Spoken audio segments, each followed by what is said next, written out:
সারা বাংলাদেশের সকল পলিটেকনিক ইনস্টিটিউটে একযোগে জেলা পর্যায়ে মহাসমাবেশ পালন করবে। তোমাদের সাথে বৈঠক এটা আমরা জানিই না, আমরা হতাশ হয়ে ফিরে আসছি। আজকে আমাদের রাইস ইন রেড নামে একটা কর্মসূচি ছিল, যেই কর্মসূচির আওতায় সারা বাংলাদেশের সকল পলিটেকনিক ইনস্টিটিউটের মূল ফটক লাল কাপড় দিয়ে ঢেকে দেওয়া হয়েছে। ইতিমধ্যে আপনারা দেখতে পাচ্ছেন আমাদের ঢাকা পলিটেকনিক ইনস্টিটিউটের মূল ফটক আমরা লাল কাপড় দিয়ে ঢেকে দিয়েছি এবং আমরা আমাদের 6 দফা দাবির আন্দোলনের প্রেক্ষিতে একটা মানববন্ধন করেছি এবং মানববন্ধনের সাথে সাথে আমরা আগামীকালকের একটা কর্মসূচির ঘোষণা দিয়েছি।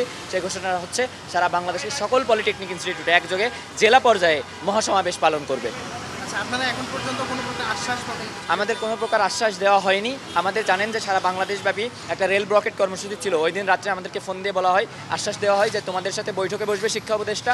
ওই দিন আমরা সচিবালয়ে রেল ব্লকেট কর্মসূচি স্থগিত রেখে সচিবালয়ে গিয়েছিলাম বৈঠকের জন্য, কিন্তু ওখান থেকে কোনো প্রকার আশ্বাস পাইনি। ওখান থেকে আমরা বলছি যে তোমাদের সাথে বৈঠক এটা আমরা জানিই না, আমরা হতাশ হয়ে ফিরে আসছি। এজন্য আমরা আমাদের কর্মসূচি চালিয়ে যাচ্ছি এখনো পর্যন্ত।